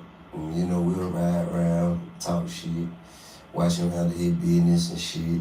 You know what I mean? When I got old enough to drive, you know, he'll drop the car, let me move around, do my little shit. And he gave me a house. And they gave you a tattoo. Yeah,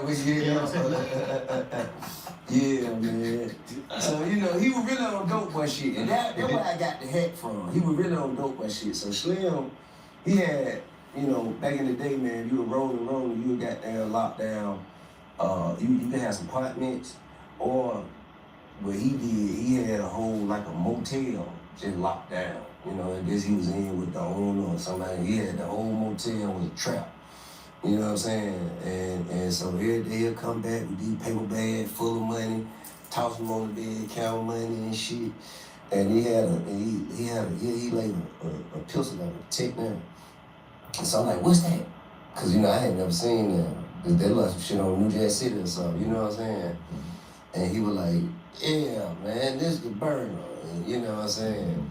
Yeah, you know, you gotta protect yourself, keep yourself out of harm's way. He said some shit like that. And I said, man, let me see. He's like, man, Tip, man, I don't know, man. That's how he talk to him. He say, man, Teresa kill me, man. He talking about my mom. I said, man, let me see it. So he gave it to me. And then I like looking at I done got there, shot the motherfucking night. He said, see, man, what the fuck I told you, man? Give me this, man. Go on in there. And I probably was about 8, 9 years old around then. But he the one who used to wear his hat like this. You know what I mean? He had a Jerry curl at the time. He'd throw that motherfucker like a trucker hat. The motherfucker that got the little gold shit on the You was the first person in the neighborhood with a Jerry curl. That shit used to wet his whole collar. This whole shirt used to be wet.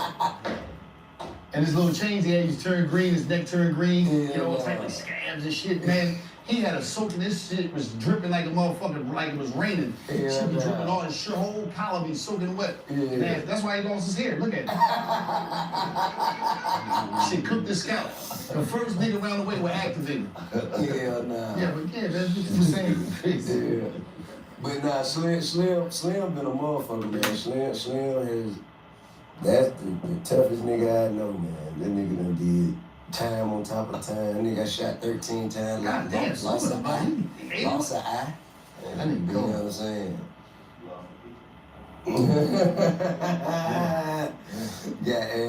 But he, you know, he like real Atlanta player. I was talking to him today, before I walked in there with y'all, we were talking, he say, Yeah, man, I heard old Jesse Jackson died today, man.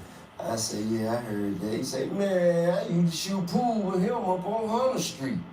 I was like, okay. He's like, yeah, that before all the, all the marching and shit, you know. And then he was like, he said, that when he was going to Mohouse. I said, well, could he shoot? He said, yeah, he had a pretty good game on him, he was all right, you know what I mean? Yeah, man, so we talk about shit like that. When I talked to him, I said, man, how long, or when did you start committing crime? And man said, hell, it must have been about 4, 5. I said, what the fuck? He said, yeah, I ran a till tap. I said, what the fuck is a till tap?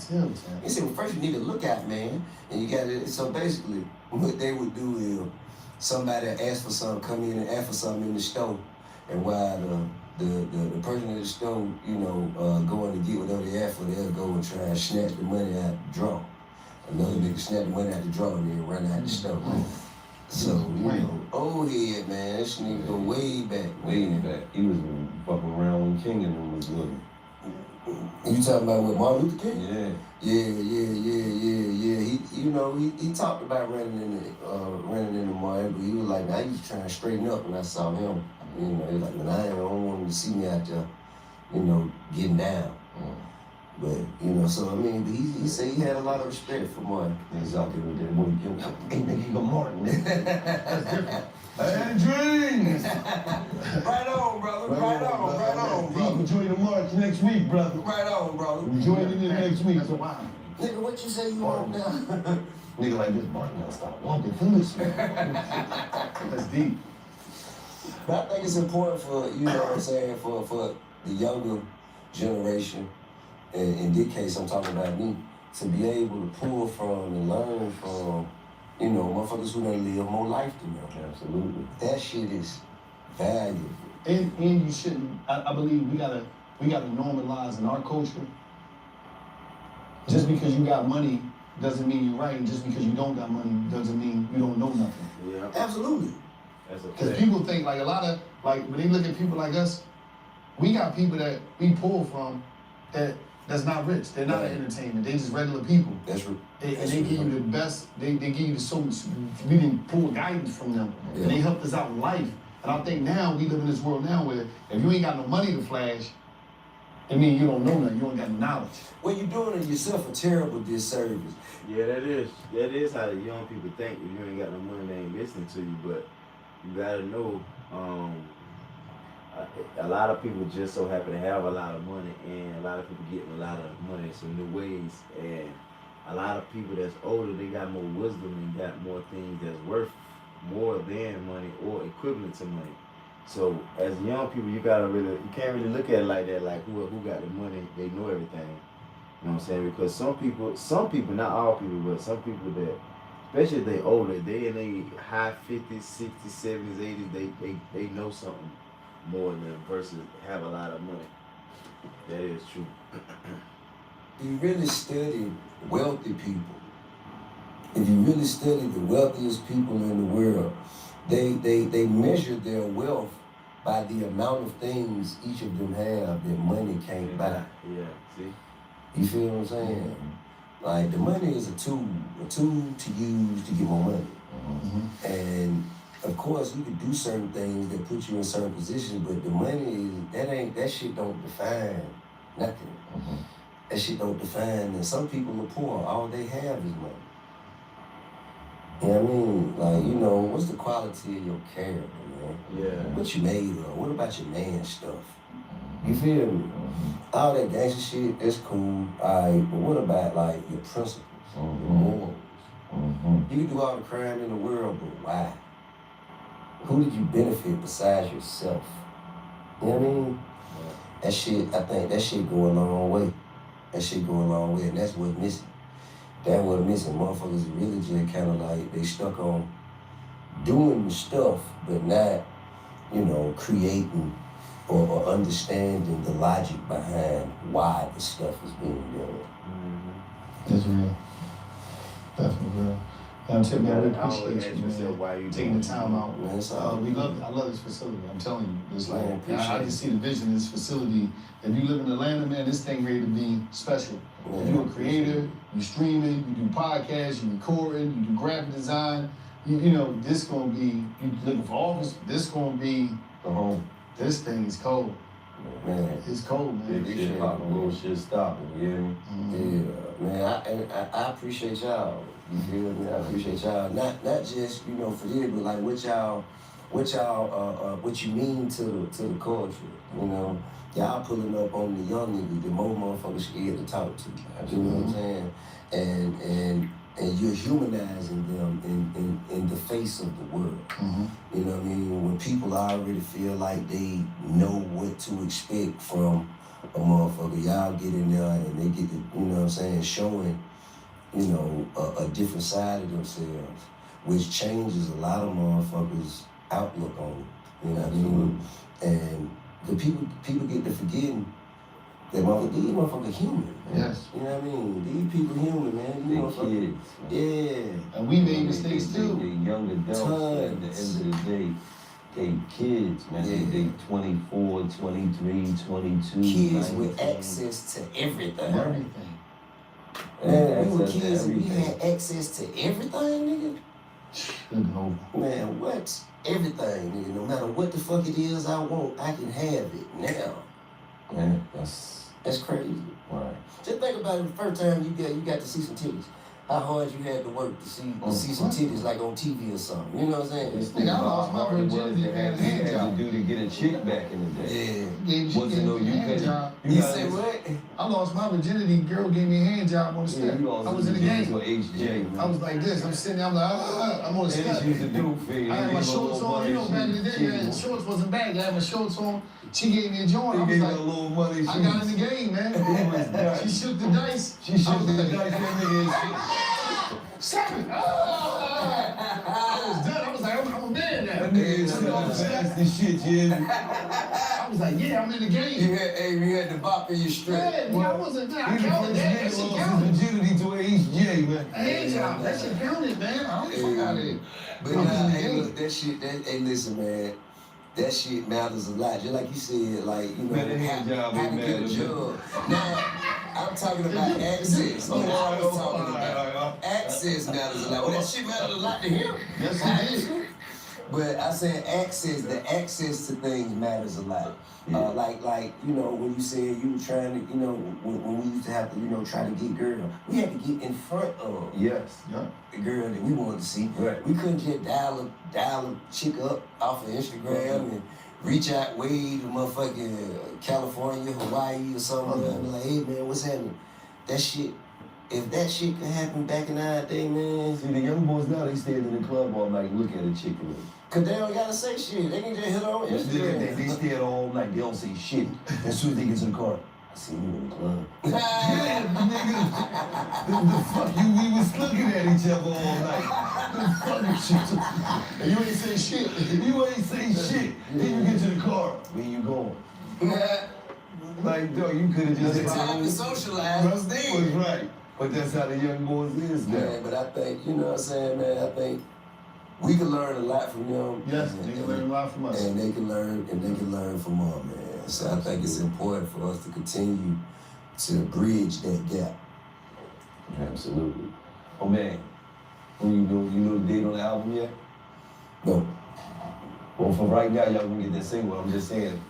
Yeah. And some pack and that It's up. Coach presents How to Dress for the Ultimate Friend Date. Yeah. This is a good one, man. Shout out to T.I. That's what's happening. He's spilling a lot of game, man. A lot of game. That's what's up. Man, I stay fly.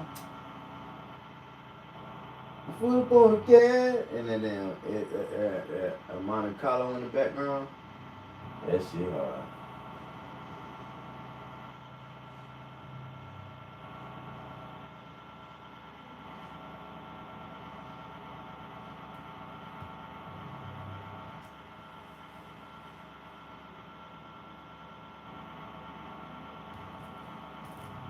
Hey, no. And that T.I. produced by Dr. Dre, I'm calling it now. Hey, man. Get ready. That's on go. Man, Get ready. I appreciate it, bro. To God be the glory. And it's just like that. Right. This episode of $1 Million Worth of Game is brought to you by Ava. Bad credit can make everything harder. From renting an apartment to getting a fair rate, Ava helps you turn the tables so you can finally get your credit you deserve. Ava is a credit building app that designs to work fast and help your credit score. A good song, a good hook, a good hit, or hit record, radio record. I just try to capture exactly how I'm feeling that day, and I guess it just come across that way. Why you only gave him a few songs? Quality over quantity, and they're my favorite songs. I feel like you told the story. Did it take you, when you was recording, did you make a line you just picked out of them, or that it was like, this is what I'm doing, and this is what I'm doing? Yeah, so I think it was 2023 or 2024, I ended up putting up like eight projects, just 4 or 5 tracks each, and I feel like that's the best way to engage with the audience. So I just take that same approach with this right here. Instead of putting 20, 30, 40 tracks on a project, just break it up and continue to tell a story like a TV show rather than a 4-hour-long movie. Yeah, it's like you catering to the attention span. Yeah. Of people, because it's like, you know, I think sometimes even when we get artists that we love the most, when they got so many songs, we don't even get to all of them. Feel like homework. Yeah, it's like, no, I'm gonna listen to this one song that I want, then I'm gonna dip off. Yeah. And I just make my own playlist. You'll take 1 or 2 songs off the album, create your playlist, and don't even listen to the rest of them. That's real. And I listen to most of my music in the car. The longest I'm driving is probably 25, 30 minutes. So we can listen to the whole tape. You gotta get, but in that time, you gotta get right to it. If you listen to music, somebody gotta catch. Right. Like, yeah. Where do you pull your inspiration from? Just life, conversations, just whatever story I want to tell, whatever inspired me that day. It could be a conversation with a young lady, with my pops, with y'all. It's really just magic, for real. When the music matches the vibe and it come across perfectly, that's the beauty of music. I just want to commend you first and foremost for being yourself. Appreciate it. Knowing who you are. You know what I mean? Because most kids who grow up in a rapping family, they usually see the kids trying to emulate who their dad was. Right. It really wasn't what they like was about, you know what I mean? So I commend you for just being yourself. Like pretty much how you come off is almost like, okay, that you can really see him being that way in real life. He just laid back, he just cool, he just talking his shit, you know. It kind of remind me on like some throwback artist type of shit, you know what I mean? Where you really putting substance to your shit. It's not about you worrying about if it's gonna catch on TikTok or if it's gonna be. No, I'm just doing me. You know what I mean? And that's what real art is about, just doing you. Being the best version of yourself, you know what I mean? So I commend you for that. How do you stay yourself and stay focused when there's so much stuff coming your way? You know, you got technology, right. You got music, you got fashion, there's so many different ideas coming your way. How do you stay true to your idea, you know? Yeah, I think the love for the music kind of make everything else easier. It's like, what do you choose? Like, is it really a question? I remember I used to skateboard, and Pops and I either had to go to the studio, I could choose to go to the studio, or I could choose to go to the skate park. He was like, what you want to do? Like, do you really want to make music, or do you really want to skate? And I had to sit and think. I was like, for sure, I want to make some music. So it's like the love for the music or whatever you do is going to always make the answer easy. You know what I'm saying? So I feel like I always chose music, and it was nothing really else to think about. Like going into this project, right? Do you ever have like, I know you say you got different ideas, but do you have like ideas or do you have concepts where you like, I'm sticking to this? I mean, you just, how do you approach it? Or you just say, I'm going to the studio? Just go to the studio, like you said, and I used to do that and wait on inspiration, wait on the vibe, wait on the right beat or something like that. And then I realized, it's 2-3 months, I ain't did nothing. And you can't treat nothing like that. Nothing in life works like that. You know what I'm saying? So I gotta treat it like the gym, where I gotta write something every day. I have to see me doing something to lead me in a direction where it's like, do I really want to be the greatest at this? I gotta do something. I used to produce and I used to do music myself. And when I was doing the music, I was producing. They laughing, huh? I was producing Gil. I took Gil to the studio back in the day. I was producing. I was the producer and his manager. So I'm producing. No, straight up. You took me to the studio. I was no producer or no fucking manager. I was too the producer. I was getting the samples. If I'm creating the samples for the producer, I'm producing. That's producing. Every song when we sample Nas, did I tell beat up the sample? All right. Yeah, I was doing it. That's producing. Producing is literally when you produce. See, I wasn't no beat nigga. I'm the one that tell a producer, yo, sample this, do that. So I was a producer too. I was a co-producer. I was laying the foundation down. He just wasn't on. And I was a holler rapper. I was a holler rapper dude. He just wasn't on none of the credits. Hey, King, come here, man. What you got going on, nephew? You got some music too, man. Yeah, heard. What's the name? What you working on and what's going on? Well, right now I'm preparing for what I'm about to drop, OGYN. Okay. It's like, OG young nigga? Yeah. You know what I'm saying? A young nigga that carry themselves with morals, principles, you know what I'm saying? Oh, I'm glad you broke it down. The things, you know what I'm saying? The things that used to be considered as OG energy, gangster, you know what I'm saying? Let me give you some game. Let me give you some game, now. This is shit I gotta deal with, man. Let me give you some game, now. Don't you think it should be YNOG? Nah. You can't start it off with OGYN. You not no OG yet. Nah, my mind. It's a mind thing. But you a young nigga with an OG mind. Yeah. Nah, it's a mind. You not an OG young nigga. You a young nigga OG. I really retired from being a young nigga.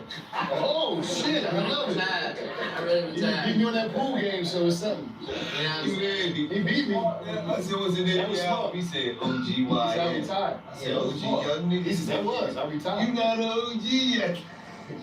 You dance though. No, alright, so look, I'm not an OG to the OGs. Okay. When it comes to the YN, you know what I'm saying? When we be realistic, I was the first, like, public bad, like, IQ, like, we like, oh, he's bad and cute, YN, you know what I'm saying? Talk your shit now. Go ahead, rest your arm on my shoulder. This is some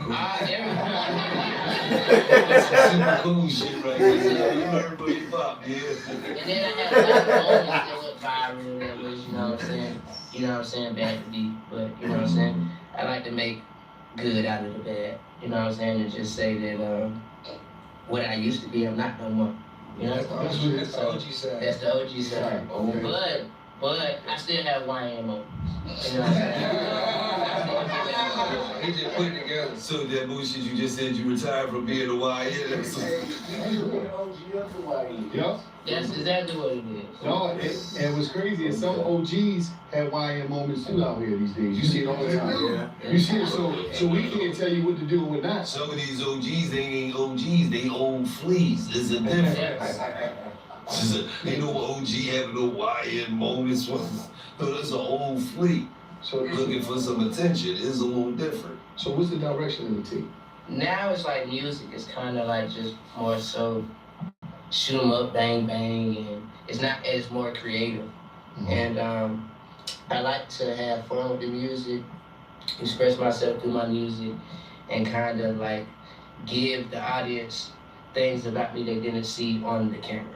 You know? Okay. So my music's not for the people that don't like me. My music's for the people that support me. You know what I'm saying? Mm-hmm. I'm not trying to paint an image through my music, but trying to get respect from non-respectable people.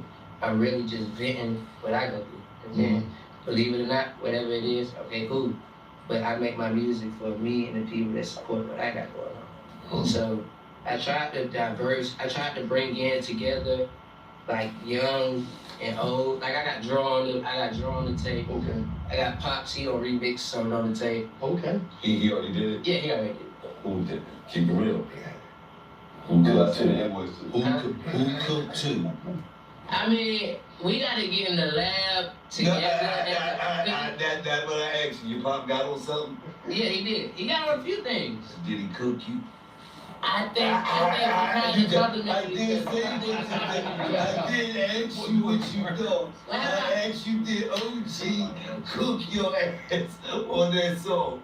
I'll let you tell me. I'll let you tell me. Yeah, I gotta let you tell me. Is the tape always fully done up? Or is it It's done right now. We're just selecting which songs is gonna go on there. let me know if you need a verse. I'll still be spitting here. No, I'm not You be spitting? Yeah. I ain't heard nothing. I do it. Nasty work. You spend like. I talk about, current, topical stuff, things that's going on in the world, you know what I mean? I can rap a little bit about this, a little bit about that. Nasty work, you hear me? They say my style a mixture of, my style is a mixture of some, I'll probably say some older dudes you might don't know, but it's like a mixture and you notice the body Ice-T. gonna keep it cool, the body say, nah, I ain't wanna hit the blood, he ain't gonna smoke on camera, that real shit. That real kid don't care, I know his dad don't like that shit, but kid don't give a damn. Nelly, Young Jeezy, and Tupac. So you see my style like that. It's a little different style. Like nobody really rapping like I rap. And we ain't heard you. No. You got a big platform right there. Change the game. But the Jewish rap name was Ricky Minaj. He's a hater. I'm a better artist than him. Like I'm coming with the name of my project I'm currently working on. I got a project. I don't really tell. You got to drop some more music yet? No, he can't. He didn't work. It didn't work for him. It just didn't work. Like you can't keep doing it. You know, he's an aspiring rapper. He dropping his debut album after 30 years in the rap game. Like that don't make sense. It wouldn't make sense. But no, like so y'all on each other project? Yeah, we got some. Okay. Well, he kind of, cause we did a little merch pop up. Oh, that's and we had worked for the Pop's restaurant. Yeah. That's what's Them boys got their own restaurant. T.I. could just come through. That's a hard ass restaurant they got too. Man, that food be looking so damn good when they be showing that shit. That shit be looking too good. Yeah, that shit crazy. Yeah, they be performing, doing comedy. And then they got the other brother, Messiah. I think he the oldest. He be doing like country music, Dirty Red, something like that. So that shit hard too. For T.I. to have an establishment for his kids to come through, showcase their talent. All of them doing something. Ain't nothing wrong with that. We just gonna get it in on the EP, so. He burnt you, so you should have got fire insurance. Yeah, I covered it. He didn't take what he was supposed to. Yeah, he burnt you. Okay, you gotta get verses. So you do verses for 1800? Nah. You know what I'm saying? That's the shoe. You're lucky. He came with an ETL. He said, little bro, go ahead, man. Get verse, man. Get out of there, man. Go get that from Pops, man. Yeah. So do y'all reach out, y'all pull each other and like kind sometime in the studio? Like, yo, what you think? Yeah. What you think about that? Yeah, sometimes that I make songs and he be like, yeah, put that in there. And then I be like, you be like, nah, bro, put that in there, bro. And I just do it because he say, we should just create the music and let the music flow how it needs to. So he said we be in the middle of the music and trying to block it because that's how we make it. Like when we make it, we don't want to just put it out. However, we want to be comfortable with how we put it out. But he say that really be the delay on the music going places. A lot of times don't make it out the army for that reason. Dang, you know what's crazy? Out the way of the music. This is crazy. I remember I was talking on social media. Yeah, that's real. I was talking on social media and I was just telling people that I felt personally that we're not getting some of the greatest music because most of our favorite artists got some of their best music on hard drives and they won't drop it because they're worrying about TikTok and worrying about stuff that they got nothing to do with nothing. The greatest music that we're never going to hear is on hard drives in studios and engineers' backpacks. 100%. And I think we overthink it. Like, you know what I mean? It's like, that's why, you know what's crazy? Like, even with me being an artist working on my tape, it's like, I've been working on it for 9 years. I've never heard. I've been working on my tape for 9 years. I've been working on my tape for 9 years. What's your rap name? I don't really. I go by the artist with no name. Prince had. I wanted to have something deep. So it's like the artist with no name. I wanted to have something deep. You know what I mean? So then when they look up artist with no name. Artist with no name, and on the front cover, it's just gonna be a road going to nowhere. No, I'm just saying it's a road going to nowhere because you don't know where I'm going. You like that? That was a good joke. Yeah. I'm thinking of some video schemes and all. Money might use it. He said, no, I don't like that. I don't like that. And then after I dropped that project, I'm dropping another project called The Last Nigga on Earth. It is gonna be me in the town with nothing else. Like you remember when Rick came through Atlanta on Walking Dead? You remember Walking Dead when Rick first came through the horse? You was in jail watching that shit, dog. You ain't watched Walking Dead? He was in Atlanta. Just when Atlanta. Y'all see, they was telling you the future about when Atlanta, when the zombies come out and everything goes. You believe in zombies? I'm just saying, Rick was a bad motherfucker on Walking Dead. It's a bad show. So Rick came through in the horse. You see Walking Dead more. Yeah, Walking Dead. You ain't never seen Walking Dead? This is legendary. I don't even know why. Talking about. Wow, he was a legend. Rick was a bad motherfucker. Rick was the king of Atlanta. This motherfucker was coming through killing zombies. He was bad. I know one time you ran Atlanta. I did. So listen, one time, I used to ran the streets of Atlanta. So listen, I told 21 Savage to tell you. So what happened is, I used to be, I had a crew called the Peter Street Steppers. I used to be on Peter Street. I used to be posted. I came down here, me and my man Carl. So I used to just be posted there. My homegirl had a salon over there right next to Pee Wee Longway spot right there on top of it. So I used to just be on there and I just started a group when they called the Peter Street Steppers. That was my crew. Anybody that was on Peter Street. Just before 2 Chainz had Escobars right there. So I'm on Peter Street, right? So these young boys come up, these little YNs, this and that third. And this was the day I ran Atlanta. So they come up. This was the day I ran Atlanta. So they come up, they getting all tough and rough. And this and that. I said, oh, young boy, don't make all this noise in front of the joint. So when they turned around and looked at me, I seen a bulge in their joint. So I ran from Peter Street all the way to Buckhead. I ran from there all the way to Lenox Mall that day. I ran Atlanta. So people can't say that I didn't run Atlanta. If I ran from Peter Street to Lenox Mall, so I ran Atlanta. I put it on my name. You know what I'm saying? You gotta be on point. But listen, man. That was a hype buzzy. That's a distance. That's a hell of a distance, man. Yeah, no. But Peter Street Stepper, that's why the Stepper was there. That's the day the Stepper got added, because I stepped from Peter Street all the way to fucking Lenox. I got a question for y'all. Is it a story? Because y'all be telling so much about each other. Is it a story that y'all both know that y'all won't tell, like, about each other? Oh yeah. Like, nah, you know what? We ain't gonna, don't say that. The one joint I won't tell you, and I'm gonna tell you. But is that he the first artist in the history of music to drop a tape that didn't get no downloads. Nobody ever downloaded that shit. He the first artist. I wasn't supposed to tell you, but they got him in Guinness for this shit. Guinness Book of Records. Nobody downloaded this shit. It was like, this nigga ass. Like nobody. I'm telling you, he the first artist in history.